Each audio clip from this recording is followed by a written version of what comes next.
If we look back at 197, we can see that includes when committed in defense of habitation against one who manifestly endeavors by violence or surprise. Why did the legislature include the word surprise if they meant violence, which they've already referenced? Standard statutory interpretation would say, no, surprise must mean something different than violence. Or they're just being stupidly repetitive. They're being redundant. But that's California Supreme Court says, no, we decide that force and violence and surprise means the same thing. Thus, the word appears redundant. We're going to read surprise out of the statute as if it doesn't exist. Examples of forcible and atrocious crimes are things like murder, mayhem, rape, and robbery. Well, of course, burglary has been included in the list of such crimes. However, in view of the wide scope of burglary under the Penal Code, as compared with the common law definition of that offense, in our opinion, it cannot be said that under all circumstances, burglary under the law constitutes a forcible and atrocious crime. Okay? Now, the old common law definition was burglary of a dwelling, a structure in which people resided, spent time. Of course, now we apply burglary to things like tool sheds, for example. Many states have very broad burglary statutes. And here what the California court is saying is since we've opened up the scope of burglary to mean almost anything, we're not going to presume that a burglary of a tool shed in which no one would ever be living. Well, today, lots of people in California live in tool sheds, but in a normal world, no one would ever be living in a tool shed.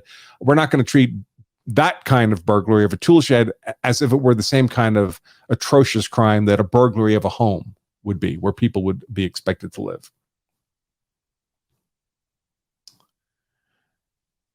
Let's see. In the instant case, the asserted burglary did not threaten death or serious bodily harm, since no one but Stephen and Robert were then on the premises. A defendant is not protected from liability merely by the fact that the intruder's conduct is such as would justify the defendant, were he present, in believing that the intrusion threatened death or serious bodily injury. Right. So the moment the court reads out surprise and requires violence, and it's undisputed that the defendant was not physically present and therefore could not have been threatened with violence, there goes his defense. We thus conclude the defendant was not justified under the Penal Code in shooting Stephen to prevent him from committing burglary. Our conclusion is in accord with dictum, indicating that there may be no privilege to use a deadly mechanical device to prevent a burglary of a dwelling when no one is present. That's back to the spring trap argument. In support of his position that he would have been present, that had he been present, he would have been justified in shooting Stephen, the defendant cites a number of cases. These look like civil cases. Obviously, this California Supreme Court is going to distinguish that because they found against the defendant. So they obviously didn't buy his argument. It says, no, we just don't like his argument. We don't like the cases he's citing to support his position. Let's see. We recognize, this court says, we recognize that our position regarding justification for killing under the Penal Code, California Penal Code, differs from the position of the restatement of torts. Torts is personal liability. That's civil suits, folks. And there's legal textbooks written on how torts should be pursued and defended against. And they come up with things that are much like jury instructions. And the court says, well, we realize this interpretation we're choosing here today to apply to this defendant is different than they do it in civil courts. But we're just going to ignore that as well. Let's see. And then he makes some other arguments, incidental arguments that just kind of a word salad set of arguments. If my main argument doesn't work, please try these other arguments, and the Supreme Court doesn't buy any of them. So the judgment of guilt on the aggravated assault with the weapon charge is affirmed. Now, at least the defendant wasn't sentenced any time, but it's still a felony conviction, so he's a convicted felon. No more guns for him. Let's get back. So that's the main point of today's show, folks. The plain plain English reading of a statute may not be what the statute actually means.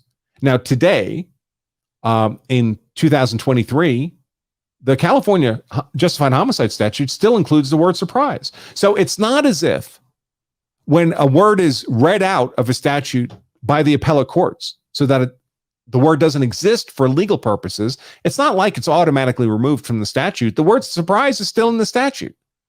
So someone in California reading that section 197 of the Penal Code, justified homicide, will see the word statute in there today, in the current version of that statute, and may rely on it.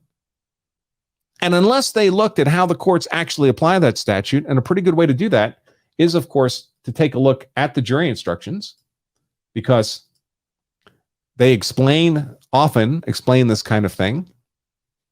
And then you can look at the court decision, as we did here today. If someone relied on that surprise term in the justified homicide statute in California, they'd be screwed. By the way, you can also get trapped on this with no way to know. I mean, look at this defendant. At the time this defendant was convicted, obviously this California Supreme Court decision is an appeal of his conviction, so it didn't exist at the time of his trial. This defendant didn't have the benefit of knowing that the California Supreme Court was going to read surprise out of the statute because they hadn't done it yet.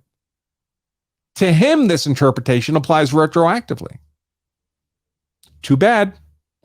You can't pass a retroactive statute, but it's in the nature of appellate review of statutory language that they decided applied to that defendant properly in the past.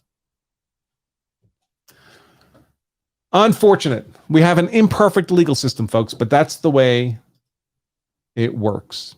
All right, so with the dangers of relying on the plain English reading of a statute pointed out and the importance of looking not just at the statutory language, but how the courts interpret and apply that statute, let's turn now to the historically interesting part of this decision, which is the Springtrap issue. Completely distinct.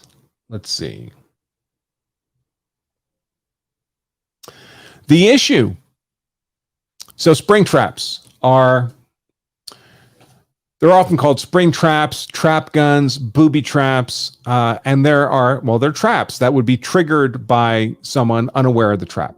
And we can divide them into traps that are capable of inflicting non-deadly force, something like a pepper spray dispenser. So you trip a wire and you get sprayed in the face with pepper spray.